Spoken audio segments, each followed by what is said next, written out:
आज से पहले भी नागमती महल के अंदर कई रहस्यमयी मौतें हुई और उन सब की डिटेल्स इन फाइल्स के अंदर हैं।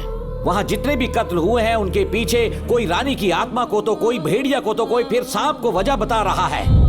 ये सब बकवास मेरी समझ से परे है भूमिनाथ। अगर तुम जैसे काबिल और बहादुर ऑफिसर ये केस अपने हाथ में ले लो तो हर रात से पर्दा उठना पक्का है। छोड़ो मुझे, छोड़ो।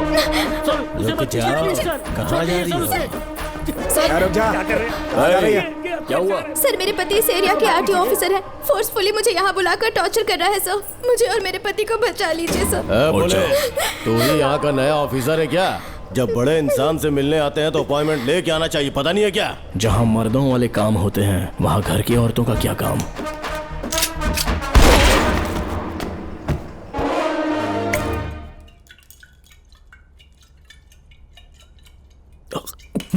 बस कर, बहुत हो गया। एक दिन पी पी के मर जाएगा। चाहे कुछ भी हो, श्रवण तेरा बेटा है। तेरा कर्तव्य है अपने बेटे को जेल से निकालना। पहले तो मुझे लगा था कि वो बेकसूर है। उससे मिलने में जेल में भी गया। मर्डर उसी ने किया है, ये बात उसने कबूल भी कर ली, वो भी मेरी आंखों में देखकर। आप भी इस बात से वाकिफ हो कि गुनहगार चाहे कोई भी हो, मैं उसे छोड़ता नहीं हूँ, फिर वो मेरा बेटा ही क्यों ना हो। कल को उसे बाहर भी निकाल लूंगा तो मौका देखकर उसका एनकाउंटर कर दूंगा। है, जरूरत से ज्यादा हो गई है, बस करो। जाओ, जाकर सो जाओ। उसे भूलने के लिए और पीना होगा, तभी जलन कम होगी। हाथ छोड़िए। ये कभी नहीं समझेगा। छे।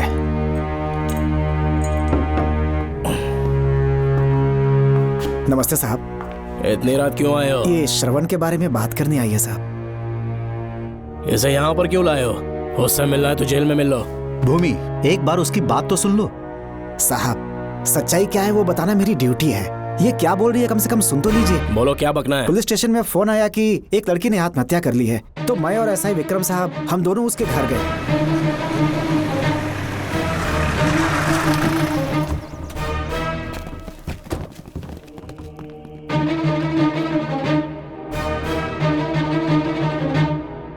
लड़की के हाथ में लेटर था जिसे मैंने निकाल लिया। नीचे उतारो, जल्दी जल्दी। मैंने लेटर को पॉकेट में रख लिया था। यह है वो लेटर जो लड़की के हाथ में था साहब।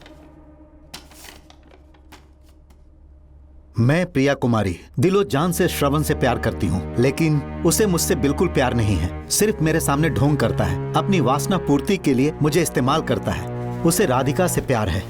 मैंने उस पर शादी के लिए बहुत दबाव डाला, लेकिन उसके पिता भूमिनाथ मुझसे मिलने के लिए आए और मुझे जान से मारने की धमकी दी। कल अगर मुझे कुछ होता है तो उसका असली दोषी होगा डीएसपी भूमिनाथ। श्रवण की प्रिया। आपको फंसाने के लिए और पोस्ट से हटाने के लिए जरूर किसी ने यह कारस्तानी की होगी साहब। एक काबिल ऑफिसर हमारे डिपार्टमेंट से नहीं जाना चाहिए। तो उस हॉस्पिटल से जहां बॉडी का पोस्टमार्टम होना था, मैंने चुपचाप वहां से आपको फोन किया था साहब। मेरा फोन श्रवण जी ने उठाया था। हेलो भूमि सर। पापा घर पर नहीं है, मैं उनका बेटा श्रवण बात कर रहा हूँ। कोई खास बात? तुम्हारे पापा मुसीबत में हैं। प्रिया नाम की लड़की की मौत हो गई है। तुम्हारे पापा ने उसे मार के फांसी पर लटका दिया था, ऐसी कंप्लेन आई है। इतना ही नहीं, उनके खिलाफ कई पुख्ते सबूत भी मिले हैं। इस समय वो इंस्पेक्टर रियाज के पास है। कैसे सबूत?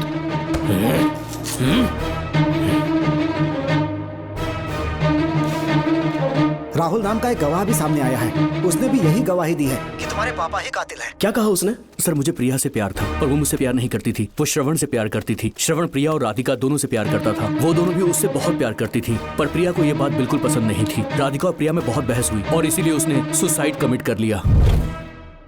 पुलिस राहुल के बयान को एविडेंस मानकर इस नतीजे पर पहुंच रही है कि तुम्हारे पापा ने ही हत्या की है। तुम्हारे पापा को अरेस्ट करने के लिए पुलिस कभी भी पहुंच सकती है। ठीक है, मैं देखता हूँ। तुम मुश्किल में ना फंस जाओ, इसीलिए सारा इल्जाम बिना अपनी परवाह किए खुद पे लिया, पर तुम ये नहीं समझ पाए। श्रवण को बचाने के लिए ये लड़की कोर्ट और थाने का चक्कर लगा रही है। बहुत परेशान है बेचारी। तेरा तो सिर्फ वो लवर है ना, मेरा तो वो बेटा है। बेफिक्र होकर अपने घर चली जाओ, मैं देखता हूँ क्या करना है।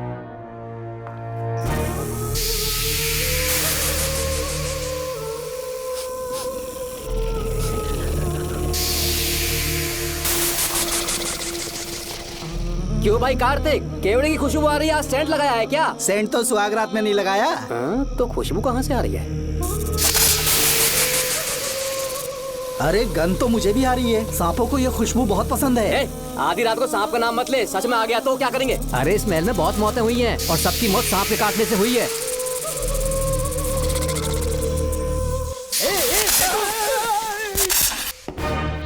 सर,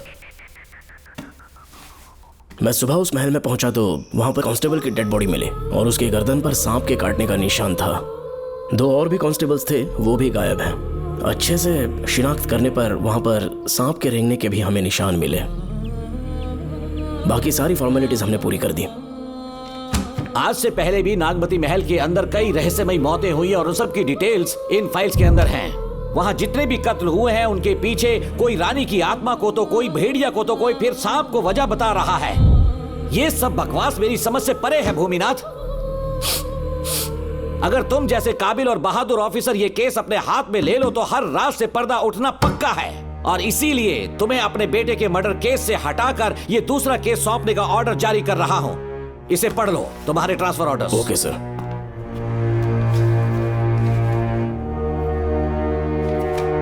सर, मेरे बेटे का केस मेरे पास रहने दीजिए। उसे बेल मिल चुकी है और वो बेकसूर है, ये बात मैं साबित कर दूंगा। और इस केस के लिए आपने मुझ पर भरोसा किया। I feel very honoured sir. 10 दिनों के अंदर अंदर इस केस को मैं सॉल्व कर दूंगा सर। तुम्हारे इसी कॉन्फिडेंस का मैं कायल हूँ DSP Bhuminathan. Thank you sir. In cases को लेकर डिपार्टमेंट से तुम कोई भी हेल्प ले सकते हो। It's my assurance.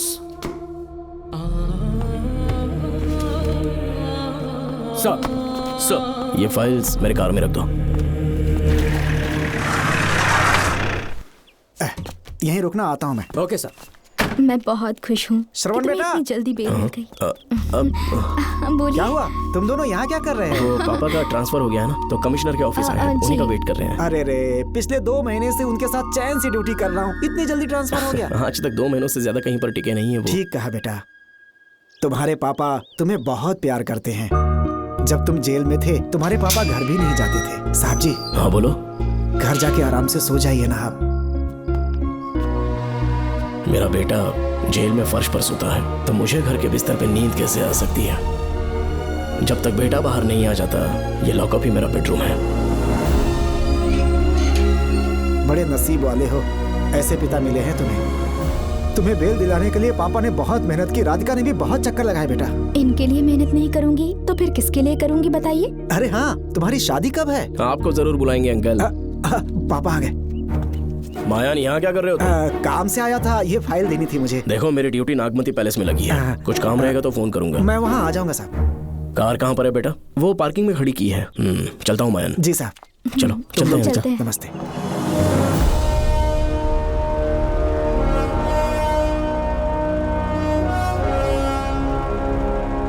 Uncle, train आने में अभी 1 घंटा बाकी है। कहीं साइड में रोक दूं क्या? कहीं बैठ के कॉफी पीते हैं? नहीं बेटा, अब सीधे स्टेशन चलते हैं।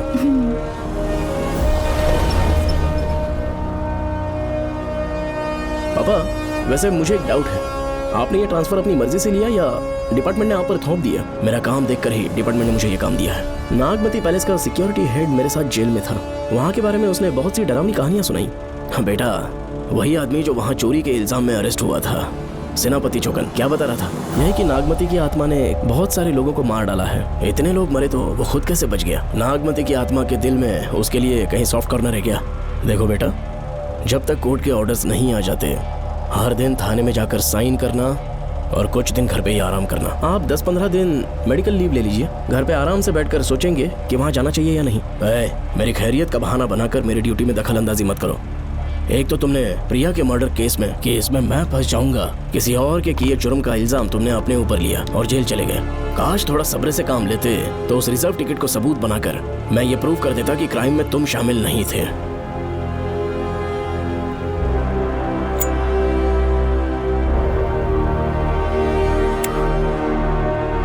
पापा, खुद को बेगुनाह साबित करने से पहले वो आपको जेल में डाल देते। बहुत ही पुख्ता केस बना दिया था उन्होंने। पापा प्लीज फिर से एक बार सोच लीजिए।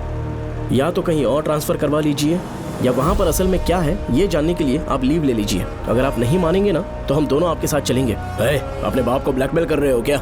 अपनी पत्नी के कहने पर मैंने कभी छुट्टी नहीं ली, तो अभी कोई छोटा बच्चा हूँ जो तुम्हारी बात सुन लूंगा? याद रखो, आज तक कोई भी केस बिना सॉल्व किए नहीं छोड़ा है मैंने। पैसा कमाने के लिए पुलिस फोर्स ज्वाइन नहीं किया मैंने। ये मेरा पैशन है। कोई इस महल में ड्यूटी लेना नहीं चाहता था, लेकिन मैं तैयार हो गया क्योंकि लोग भूमि को जानते हैं कि मैं वहां से कोई पुख्ता नतीजा ही लेकर लौटूंगा। और अगर किसी वजह से मैं केस में असफल रहा भी तो मायूस होकर लौटने की बजाय खुद को गन से शूट कर लूंगा और मर जाऊंगा। अंकल, ऐसी बातें क्यों कर रहे हैं आप?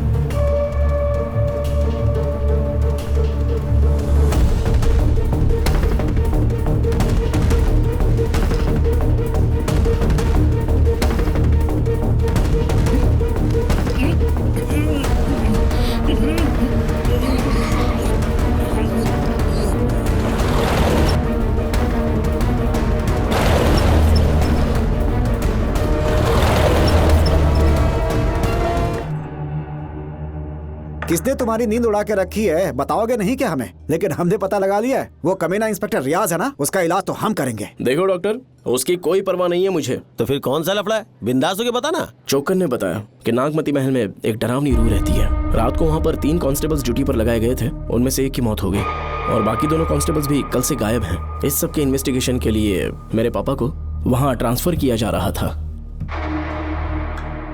तुम सब लोग तो जानते ही हो ना कि जिस किसी ने नागमती पैलेस में कदम रखा वो फिर कभी जिंदा वापस लौट कर नहीं आया। और आज उसी वजह से अपने पापा को किडनैप करके एक महफूज जगह पर छुपा दिया है। मैंने पापा को समझाने की बहुत कोशिश की, लेकिन वो मेरी बात मान ही नहीं रहे थे। उल्टा उन्होंने मुझसे ऐसा कहा कि डर के मारे अगर मैं अपनी ड्यूटी से पीछे हट गया तो वो मेरी कायरता होगी। मेरे पापा हीरो जो है और मैं अपने हीरो को कभी हारने नहीं दूंगा। फिर भगवान चाहे मेरी जान ही क्यों ना ले ले, लेकिन मैं वो काम करके रहूंगा जो मेरे पापा को करना था। उस महल में मैं जाऊंगा। अगर तुम्हें कुछ हुआ तो? पापा को कुछ हुआ तो? अपन के रहते तेरे को अकेले नहीं जाने देंगे, अपन लोग भी साथ चलेगा। क्यों जान जोखिम में डाल रहे? कल किसी को चोट वोट लग गई तो डॉक्टर की जरूरत पड़ेगी ना। अपन के पास पूरे महल का नक्शा पड़ा है। कल को अगर कहीं अपन घूम गए तो गूगल की तरह हेल्प करेगा। अपन 3rd डिवीजन में आर्कियोलॉजी का एग्जाम पास किया है। तुम्हें याद है सेनापति चोकन ने क्या कहा? राजकुमारी नागमती की आत्मा किसी को जिंदा बाहर नहीं जाने देगी, और इसलिए तंत्र मंत्र को जानने वाला परम ज्ञानी पंडित जादू टोना का एक्सपर्ट मुझसे अच्छा और कहाँ मिलेगा तुम्हें? मेरा जाना तो बनता है। अपनी दोस्ती की खातिर आप लोग किसी भी हद तक जा सकते हैं, लेकिन ये मेरी नहीं, मेरे पापा की प्रॉब्लम है। मैं अकेला ही जाऊंगा। मेरी वजह से कोई और मुसीबत में फंसे ये मुझे बिल्कुल मंजूर नहीं। काम जैसे ही पूरा होता है मैं तुम लोगों से मिलूंगा। चलता हूँ। श्रवण, श्रवण।